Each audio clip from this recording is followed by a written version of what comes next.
მოდით თქვით, რომ ღმერთი არ მუშაობს ჩვენთაგანში, ვისაც სურვილი აქვს, შეუშვას ღმერთი თავის გუნებაში, თავის გულში, თავის ცნობიერებაში და ნება დართოს იმუშავე ჩემში სულო წმინდავ. მესამე ჰიპოსტაზია ღმერთისა. აი რა შეუძლია ღმერთის ცოცხალ სიტყვას და ხატიდან ნაბუდიალები კაცი და ხატთან დაყუდებული ადამიანი ბებია ჩემი მთელი ცხოვრება ხატთან იყო, მაგრამ ვერც ქართული იცოდა მან ნორმალურად და ვერც ვერაფერი. ეს მექანიკურად დაწვებოდა საწყალი ქალი, პირჯვარს გადაიწერდა.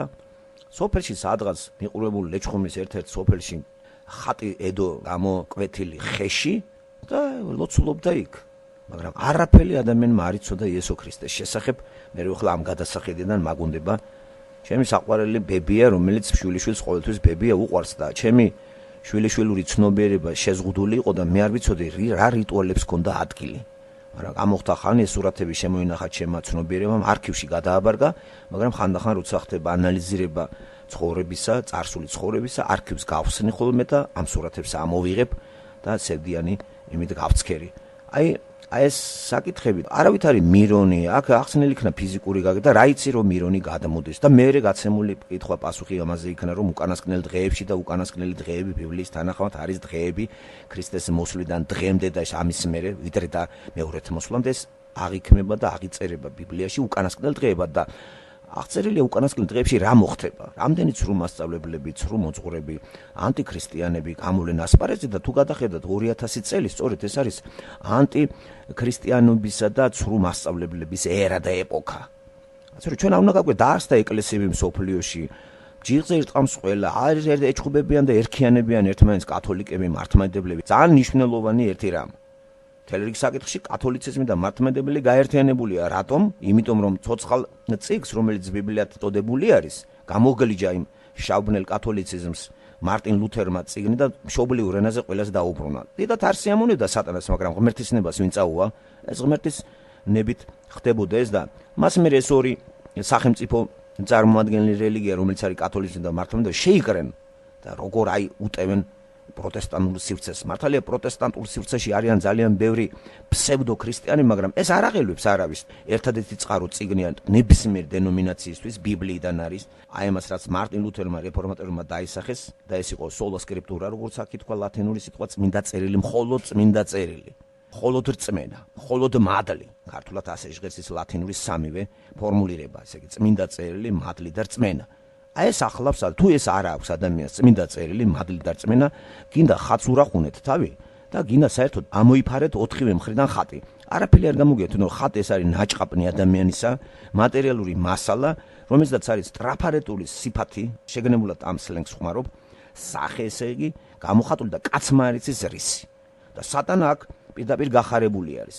დაყუდებული ეს ჩვენი ვითომლოცველი, რომელიც ლოცულობს მატერიალურ კეთილდღეობას და ამაოდ ჯანმრთელად არ არის, გაუბედურებული არის, დაბოღმილი არის და თუ სადმე გამოჩნდება ქრისტიანი ადამიანის ძალიან ისეთი მოსიყვარულე ხმა, აფოფრილი და გაღიზიანებული ზედმეტი ამ დატვირთული რელიგიური რიტუალებით აგრესიას აფრქვევს და რისხანებს. ამით ადასტურებს იგი რომ სატანის მოციქულია. თორე თუ ქრისტე უყვარს ვინმეს, რასაც ჭირვარი დაყოფა კათოლიკებად, მართლმადიდებლად, პროტესტანტებად და განშტოებად. ქრისტე არის შუაში და ყველა შეიცნობა იმით ვინც იცნობს ქრისტეს. აქ იყო მაგალითი მოყვანილი პრეზიდენტის ბუშსა და იმ პავლეზე, რომელიც ცდილობს შენ კი იცნობ ბუშს, მაგრამ მიგიღებს ბუში? თავარია ბუშმა გიცნოს შენ და მართლაც ძალიან ბევრი იცნობს მიშა მიხეილ სააკაშვილს, მაგრამ მიშას მიხეილ სააკაშვილი თუ გიცნობთ თქვენ. აქ პრობლემა სწორედ მიხეილ სააკაშვილთან შეხვედრა, როგორ ტანჯავდნენ ამას წინათ რომელიღაც მოხუცებული სამეგრელოში ქალბატონ როზას. როგორც კი ეს მიშას ყურებამდე მიწვდა, მართალია ქალბატონმა როზამ იცოდა მიშა, მაგრამ მიშა არ იცნობდა ქალბატონ როზას და ამიტომ იყო იგი შეურაცხყოფილი იყო სხვა სააკაშვილის ხელქეთების მიერ და როგორც კი ეს მიშას ყურებს მიწვდა და გაიგო როზას არსებობა, მიეჭრა მას, გულში ჩაიხუტა და დასაჯა კიდევაც მისი ჯალათები.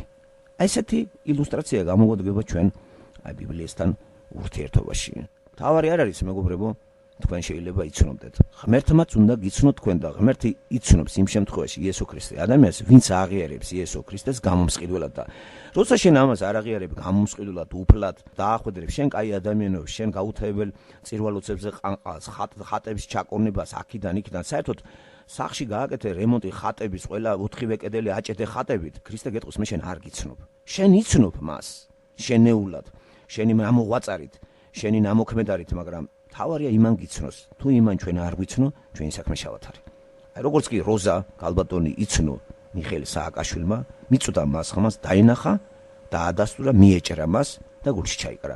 ქალიც გახარებული იყო, მისი პრობლემასაც მოუგვარდა პრობლემა, დაისაჯა მისი დამსჯელები და ზედმეტად დახმარებებიც კი აღუთქვეს და დაპირდნენ და შეუსრულეს. ეს ილუსტრაცია მე მგონი გამოგვდგება. მოკირქელე ხალხს ყველანაირი ის ვერაფრით ვერ ასიამონებ, მოკირქილეს, ვიგინდარას, ბეყეჩოს, ბოთეს, ხეპრეს, ბნელს და ყუმს.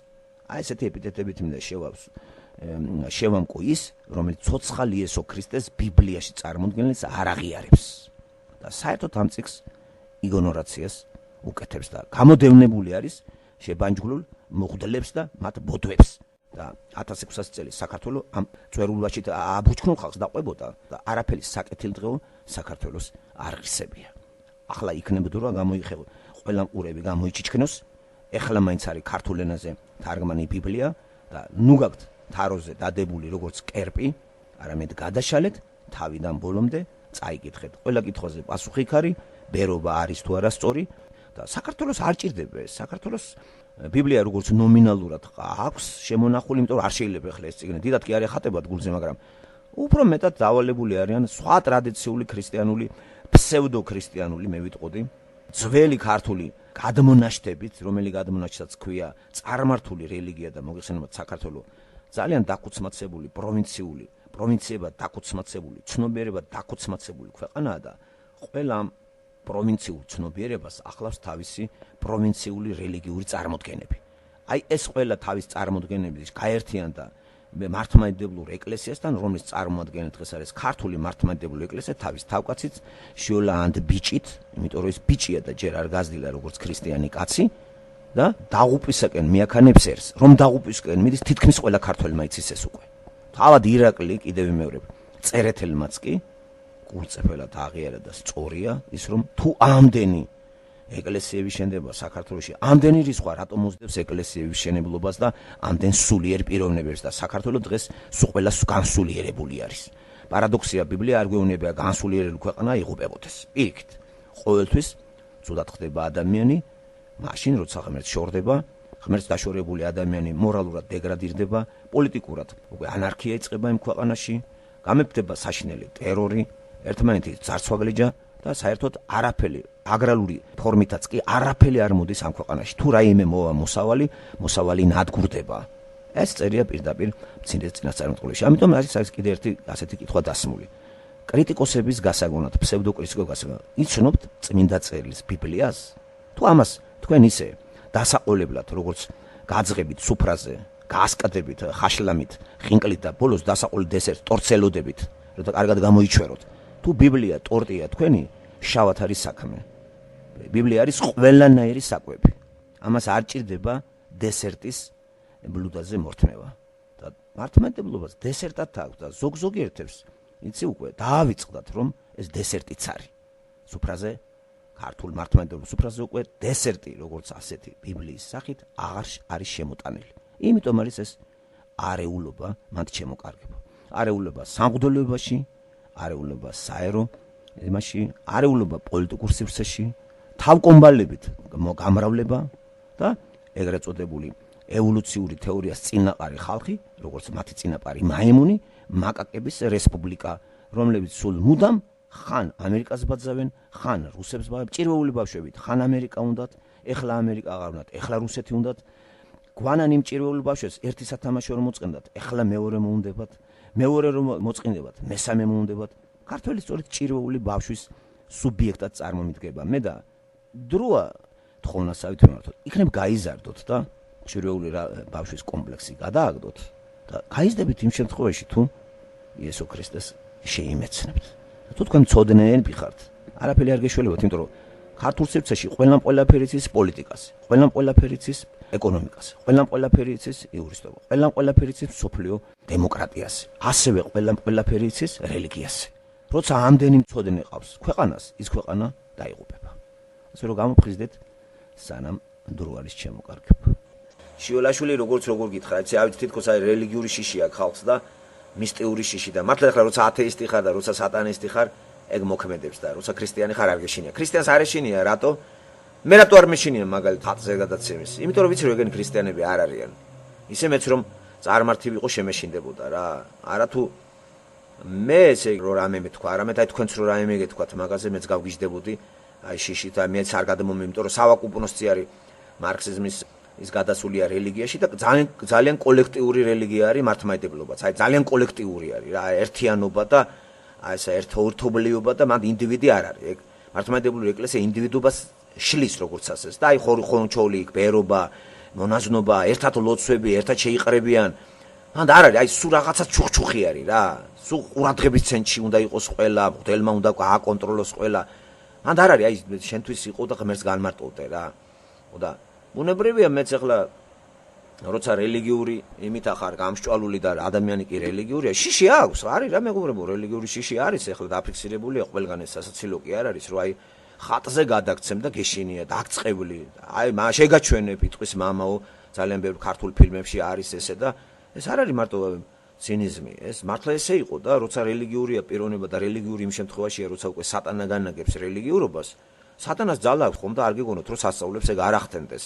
უბრალოდ მისი სასწაულები არის მოჩვენებითი მნიმი ეგ ჩუძესა და ეს მისი მნიმას ესე იგი მოჩვენებითობა ეს არის ხალხის მოსატყუებლად შეაცდინოს რომ ქრისტესთან არ მივიდეს და ამიტომ არის კარგი ბიბლიის კარგი ცოდნა რომ გავარჩიოთ რომელია ნამდვილი და რომელია ყალბი, იმიტომ რომ ამ სასწაულების ბიბლიის ფურცლებზე ძალიან ბევრს ხვდებით ჩვენ, როდესაც აი ჯერ მოსეს ჯერ კიდე მოსესთან როცა ეგვიპტის კარზე ახდენს ამას არანაკლებად ისინი სასწაულებს ახდენენ და მირონის გადმოსვლა ხატზე როგორც აქ ითქვა ესე მირონის ჯერ ეს ქიმიური ისეთი დონის მიღწეული ქიმიური საშუალებებია რომ შარლატანობასაც შეიძლება ქონდეს ადგილი ახლა შარლატანობას ახლა ადამიანი როგორ გადაეჩვევა ხო მოგეხსენებათ ეს თავიდან ბოლომდე მარტო ახლა ის კი არ არის ერთი კაცის ახირება ვთქვათ მე-14 საუკუნის მწერლის ჯოვანი ბოკაჩომ აიხირა და აითვალისწუნა თავისი ქვეყნის რელიგია და გაათახსირა ყველაფერი. თუ რაიმე იქ არ არის ნამდვილი რეალური, ისე მაგას ვერ დაწერს შენ.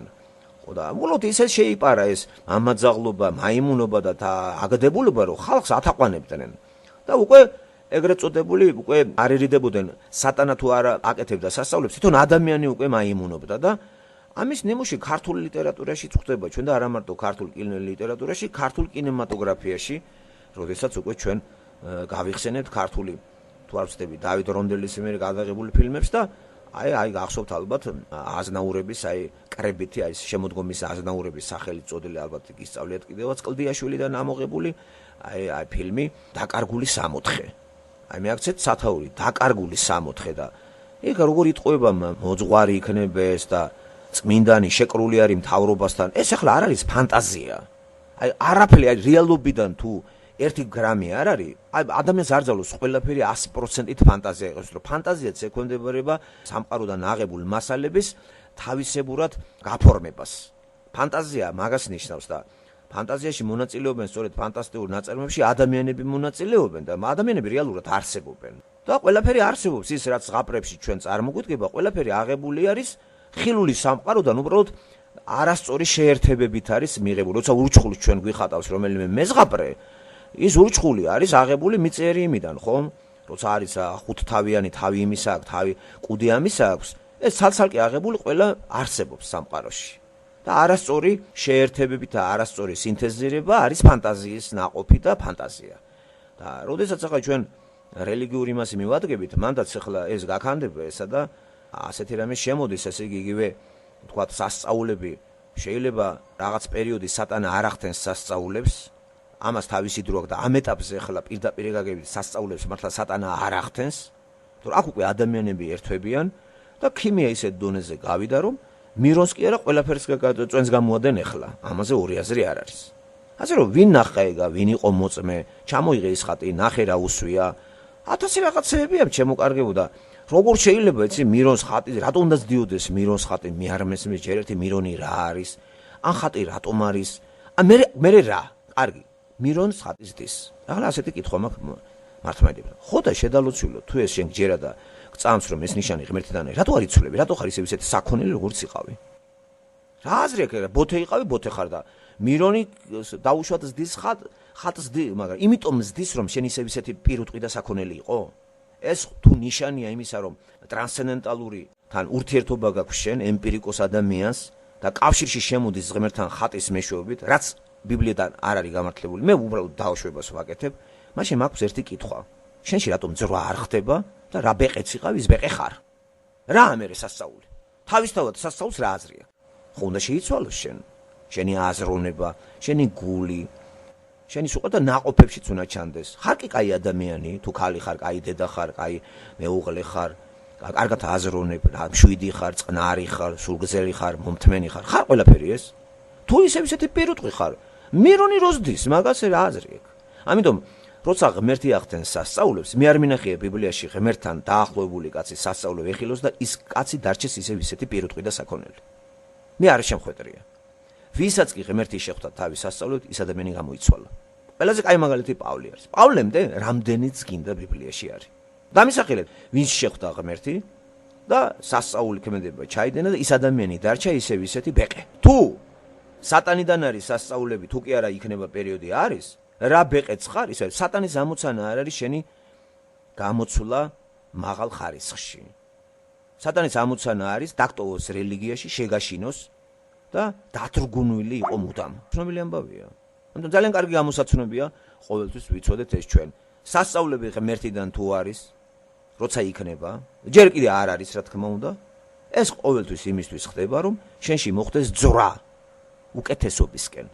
და ეხლა რაღაც საჭიროა, როცა ღმერთმა გვითხრა, რომ გამოსყიდულია ცოდვა და სულიწმინდის მეშვეობით აღორძინებული ადამიანი, ნაყოფები აღორძინებული ადამიანის არის ყველაფერი ის, რაც ჩამოთვლილია გალატელებში. სიხარული, სიმშვიდე, ღმერთთან შეგვარიგა იესომ, მაქამდე რომ შფოთვეში ვიყავით, შიში ვიყავით, ვაიმე ეცნება არ დავარღვიო, ვაიმე ეს დამშემეშალა, გავარდი კერპებს იმავში, ათასნაირ რიტუალებს ვასრულებ. ღმერთმა გვითხრა, დამშვიდით, დაწყნარდით, უკვე ჩამოვარდა მშვიდობა ჩემსა და ღმერთს შორის. ეს გააკეთა იესო ქრისტემ. აქედან არის მირ з Богом, რასაც გადმოგცემს სახარება. ამის შემდეგ ქრისტიანი როცა უფალი იესო ქრისტეს იღებს როგორც გამომსყიდველს, იგი უკვე სიმშვიდეს პოულობს ღმერთთან. მშვიდობა დამყარებულია. მანამდე იყო ანტაგონიზმი. ანტაგონიზმი იყო იმიტომ, რომ ადამიანი ცოდვას ემოქმედებარებოდა და იყო კონფლიქტური, როგორც თავის თავთან, ისე მოყვასთან. როგორც კი ქრისტემ ცოდვა გამოისყიდა და შენეს იწამე და სულიწმინდის მეშვეობით ახალი ადამიანი შეიქმენი, მშვიდობა მოიპოვე და ღმერთთან გაქვს მშვიდობა. გამართლებული ხარ და გაწმინდავებული ხარ. ესე იგი, იყო ქრისტიანი ნიშნავს იმას, ქრისტეს აღიარების გამომსყიდულად, ესე იგი, ჩაგეთვალა ეს გამართლებაში, ჩაგეთვალა უკვე სიმშვიდეში და ამავე დროს ხარ წმინდანი. აი წმინდა უკვე. წმინდა ნიშნავს რა იცი? სიბინძურე გაგვერცხა. ესე იგი, ჩვეულებრივ ყოფით მეტაფორაში თუ ჩავაგდებთ ამას ყოფით გარემოში, ესეთი რამე აქვს. ტალახიანი იყავი, ჩამოგრეცხე, დაგბანე და სუფთა ხარ. წმინდა ხარ შენ. იყავი მურში, რაღაც სამსახურიდან მოხვედი, გატიტყნელი, გაშავებული, შეგაგდე აბაზანაში და გამოხვედი გაწმინდავებული, გასუფთავებული და ჩაგაწვინე სუფთა საწოლში. აი ასეთივე ბინძურები ვიყავით ჩვენ ქრისტემდე.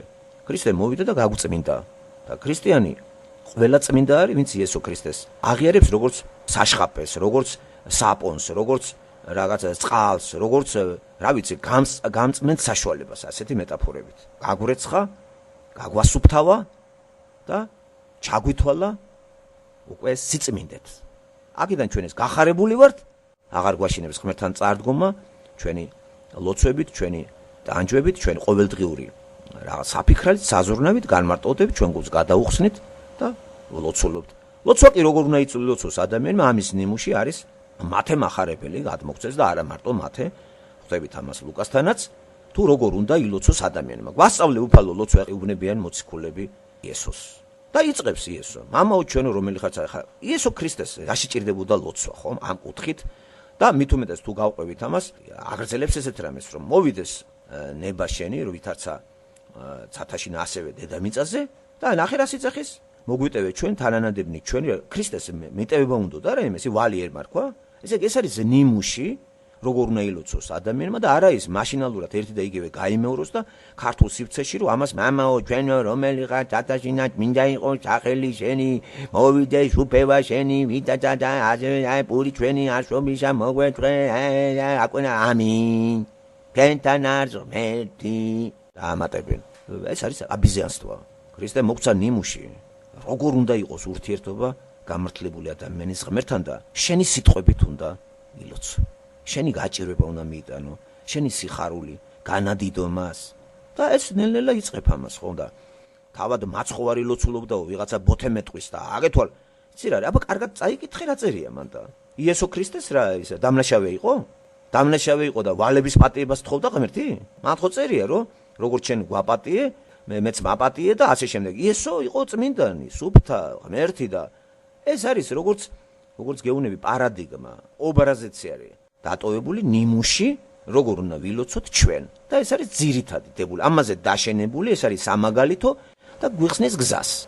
და ლოცვა არის ინდივიდუალური რამ, ეს არის ურთიერთობა მორწმუნე ქრისტიანის ღმერთთან და წამს რომ ნებისმიერ ადგილზე იგი ყოველ 24 საათის განმავლობაში შეუძლია მიმართოს ღმერთს, სადაც არ უნდა იყოს და არ ჭირდება მაგას ერთი განსაკუთრებული ადგილი და განსაკუთრებით ვიღაცა მღვდელს ელოდებოდ.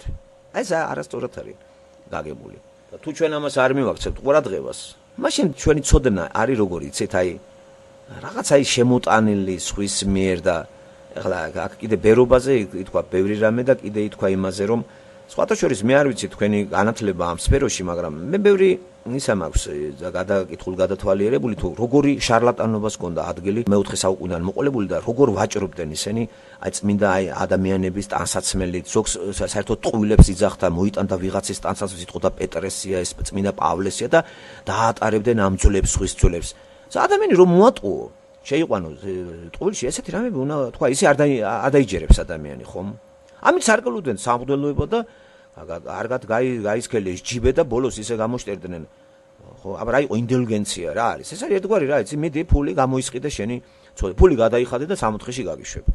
მაგრამ იესო ქრისტემ რა გააკეთა? ახლა ჩვენ პათოლოგიაზე და გადახრებზე არ ვილაპარაკოთ. ჩვენ ვილაპარაკოთ თუ ადამიანს მიაჩნია რომ ერთ-ერთი სწორი დოკუმენტი რომელიც ჩვენამდე მოღწეული ეს არის ღმერთის სიტყვა, მოქცეული სახა ბიბლიაში, მაშინ იმას უნდა მივდიოთ ატიდო, აქიდან, თავიდან ბოლომდე. და ეხლა როცა შენ ამას ზოგი აქიდან, ზოგი იქიდან, ესე არაფერი არ გამოგვივა კაცო და საუბრის მაგრად ჩვენ გამოგვივა ჩხუბი, იმიტომ რომ შენ სხვადასხვა რაღაცებით ხელმძღვანელობ და რაც გამიგებ მე. და დარწმუნებული ვარ, ვინც ბიბლია კარგად იცის, იმასთან ჩვენ არასოდეს კამათი არ გვექნება. თუნდაც აი დენომინაცია იყოს, სხვა ის მე ბიბლია იქნება იარაღი და დიდი ის თარგმანებზე და იმაზე მოჯდეს ადრე ეს იყო და რაღაც უფრო ლინგვისტური იმაში გაყოს თავი და იმასაც თავს გავაწყობთ. მაგრამ უკვე ქართულ სივრცეში ლაპარაკი არის ასე, ერთი მარტივი კითხვა გვაქვს. რიგითი მართლმადიდებელი, ხო? შენ ბიბლია წაკითხული გაქვს? თავიდან ბოლომდე? ნასწავლი გაქვს? მის ირგვლივ ლიტერატურა შეგროვილი გაქვს? გესმის ადგილები, კარგად გესმის წერილები? დაფიქრებულ ხარ ისტორიაზე, როგორ იქმნებოდა ეგა? რა იცი ბიბლიის შექმნის ისტორიაზე? ისტორიული, იმიტომ იწერებოდა 1600 წელი, 40 თაობა. აი, იცი, ბიბლიაში აღწერილი პერიპეტიები, ისტორიული არეალები, გესმის რას ნიშნავს მარცხენა ხელში გაარტყმა, აი, რატომ არის ეს მაინც მარცხენა ლოყა, ხო, ადრე გითხარით, რომ მარცხენაში ურტყავ მარჯვენა ხელით. და მერე მარჯვენა უნდა მიუშვირო.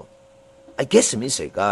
გესმის ის ტრადიციები, როცა არის მე-19 თავში გაყრის თაობაზე, უნდა იცოდე ის ისტორიული გარემო, როგორი შეხედულება აქვს ქალზე, კაცზე. ამიტომ საჭიროა სწავლა და არა ისე რომ გაიოლე გზა და მღვდელი ჩამოეკი წვინტლივით. დაკიალებს შენი სახით მღვდლის იმაში წვინტლი და როდის ჩამოგრიცხავს ერთი სული აქვს. ესე არაფერი არ გამოვა. აიღე და წაიკითხე. და ამიტომ გეშინია შენ ჩემოკარგო ამისი რომ უკვე წილნაყარი ხარ სატანასთან და ის არ გაგიშვებს შენ. არ გაგიშვებს. და უკვე ყველაფერს დაგაჯერებს იმისათვის რომ სატანა ცდილობს რომ ჯოჯოხეთში ხალხი ბევრი წაიყვანოს. და მართლმადიდებლობაში შენ ისიც არ იცი რომ სატანა არსებობს. გასწავლია? შენ გეუნებია რომ სატანა აღარ არის. ეკლესია მთავარი, ეკლესიით გადარჩები. მაგრამ გადარჩენისა რა მოგახსენოთ და დალაგებული საქართველოს არ ახსოვს ისტორიას და რომელი გადარჩენაზეა ლაპარაკი? აბა მითხარით საქართველოს ისტორიაში დალაგებული ეპოქა და ხანა. რაღაცა მეფის ისტორიებიდან რაღაცაზე ადგილი მომიტანო, მე ამას არ მივიღებ. აი დღეს ხართ დალაგებულები? რატო არის ამდენი თვითმკვლელობა? რატო არის ამდენი სიგიჟე? რა, ვის დავაბრალოთ ეს? სააკაშვილს? რატომ მარბორ სააკაშვილს? იქნებ სამღვდელოებას დავაბრალოთ, ა? რატომ ვაგინებთ ერთ მხარეს და საერთოდ არათუ შენიშვნა, საერთოდ აი გაჩვენებული ვართ მეორე მხარის მიმართ. ესე საზოგადოება რატო გაიყო ორად? ესე იგი წმინდად და არაწმინდად. წმინდა არის სასულიერო პირები, უწმინდური არიან საერო პირები. აი ეს ახლა აზროვნება, ეს არის დადასტურება და დემონსტრირება შენი ბეყეჩობისა. ამიტომ მოდი აღიარე რომ ბეყე ხარ და ბოთე. როცა ამას აღიარებ, გამთლიანდები. კარგით, ჩემო საყვარელო მართლმადიდებლო მოწმუნეებო. თორემ მართლმადიდებელი კი არის, ქრისტიანი იყავი, იესო ქრისტეს სახელი ხშირად ახსენე, წაიკითხე და ძალიან კარგი პიროვნება იყო. ან და მიიღო რომ ეს ღმერთი იყო, ან არა და გაჩერდე რა და ტყავი გაგძვრეს. მესამე არ არის. ან ღმერთია იესო ქრისტე, ან კიდე მატყუა რა ადამიანი, რომელიც იძახის ღმერთი ვარ. რომელიც მიიღებ. მესამე სად არის? ან ღმერთად მიიღეთ, ან არ მიიღოთ. და ალბათ თქვენ არ იღებთ იესო ქრისტეს როგორც ღმერთს, იმიტომ არის გაწეული გვერდზე, სადაც ყავთ ცოცხალი მოარული ღმერთი 80 წელს მიპარჭიკებული და მოჩიფჩიფე და მოღრუტუნე, რომელიც არაფერი არ იცის, აი კაც დასვენება უნდა არასვენებენ. დააჩიქჩიქებენ, ხუთი კაცი მიყავს, ხუთ კაცს მოყავს, ხუთ კაცს მიკროფონი უჭირავს, ერთ კაცს ფურცელი უჭირავს, მეორე სათვალეს გაუსწორებს, მესამე უკნიდან დაძდებს რამე არ გაეპაროს და აი ეს ახლა ამას რო გამომიცხადებ შენ წმინდანად, ვერ ახარ დალაგებული და ახლა რა გიყო რა რით გაგაგებინო ჩემო კარგო. თქვენ გეშინიათ ამისი და შიშით რო ხართ გამსჭვალული. მაინც ტყავი გაგძორებათ, იმიტომ რომ იესო ქრისტე სადაც შედის, შიში იქ უკვე აღარ არის. იმიტომ რომ ადამიანების აღარ უნდა გეშინოდეს. სრულყოფილი სიყვარული დევნის შიშს და თქვენ სრულყოფილი სიყვარული იმიტომ არ აგაქვთ, რომ სრულყოფილი სიყვარულს არ იცნობთ იესო ქრისტეს სახით. როგორც კი ამას გაიცნობთ, შიში როგორც ასეთი აღარ იქნება და თამამად დაინახავთ ყველაფერს. ახლა ხართ დაბნელებული, შიშს შეუპყრიხართ, გეშინიათ. თქვენ ვერ იძახით, სხვასაც რომ მოისმენთ, უფრო შეშინებული ხართ, ვაიმე მე ხო არა ვთქვი ეს. თქვენ ცი რატო გეშინიათ, როცა კაცი ლაპარაკობს და შენიშნებს იძლევა მართლმადიდებლური კაცის სამღვდელებაზე? ვაიმე არ ეგონოთ რომ მე ვლაპარაკობ, მე არ მithქვია. შიშარა ხართ და ლაჩარი, აქედან ქრისტიანი არა ხარ. კრიტიკული აზროვნება უნდა გამოიმუშაოთ რა მოკლედ ეს ქრისტიანობა სწორედ ეგ არის. აი ძალიან კრიტიკული აზროვნება ამ სიტყვის ძალიან კარგი, ძალიან ესეთი მეცნიერული გაგებით თუნდაც. განაისა კრიტიკანობა და სიტყვა კრიტიკა ბერძნული არის. და მაგას უპირისპირდება საპირისპირო აი ვთქვათ აი კრიტიკანობა. კრიტიკანობა არის ამის საპირისპირო, რომ კაცს დააცინვით, აგდებით, აი გაიხადე მიზნად, რომ ყველაფერში დაინახო რაღაცა ის. არა, კრიტიკოსი უნდა იყოთ, მაგრამ კრიტიკანი არა. კრიტიკოსი კულინარიულ ტერმინზე რომ გადმოვიდოდეთ ესეთ რამე, უნდა გაარჩიოთ თქვენ წინ არსებული საჭმელი. თუ არ გაარჩევთ, შეიძლება საწამლები შეგეპაროთ. ხო, რას ვაკეთებთ ჩვენ? რამდენ ოპერაციას ვაკეთებთ ჩვენ, სანამ ჩვენ საჭმელს მივერთმევთ, ხომ? პირველი ოპერაცია ისაა, რომ ნაყიდი პროდუქცია სამზარეულოში შედის, ირეცხება, გაირჩევა, გაითლება, გადამუშავდება, სანამ იგი დასრულებულ სახეს მიიღებს სუფრაზე წარსადგენად და ეს პირველი ოპერაცია. მეორე ოპერაციას აკეთებს ჩვენი ორგანიზმი.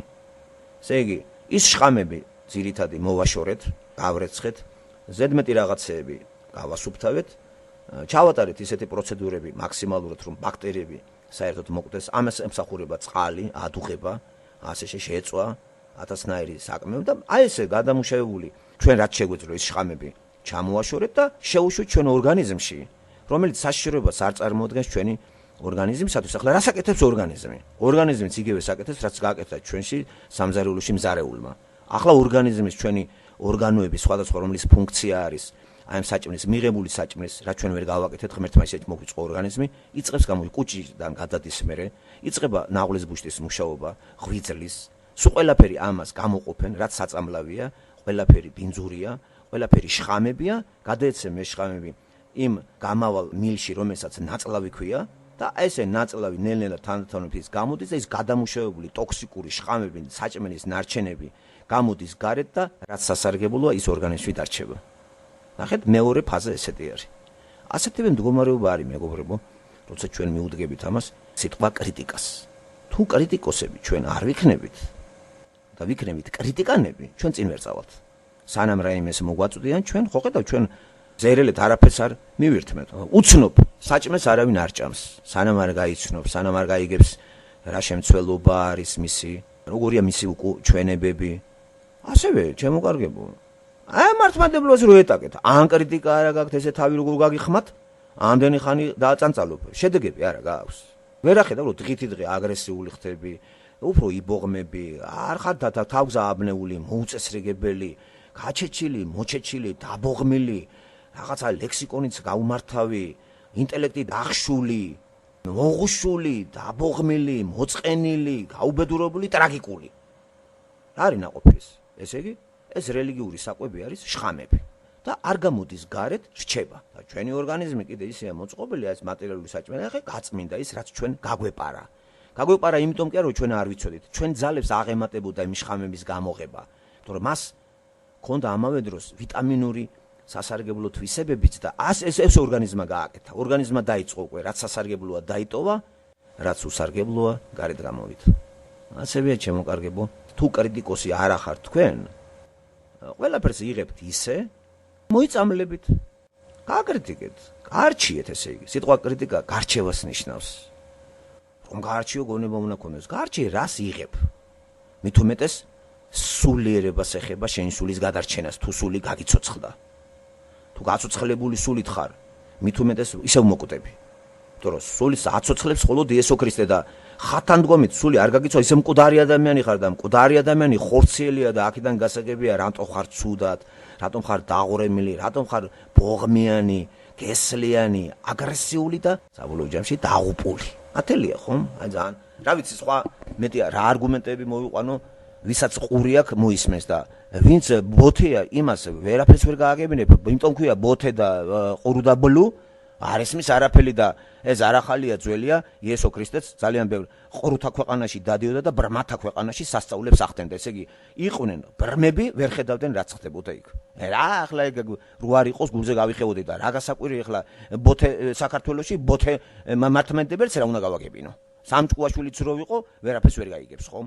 ვაინც ვერაფერს ვერ გაიგებს, სასწაულებს რომ მოუხთინო.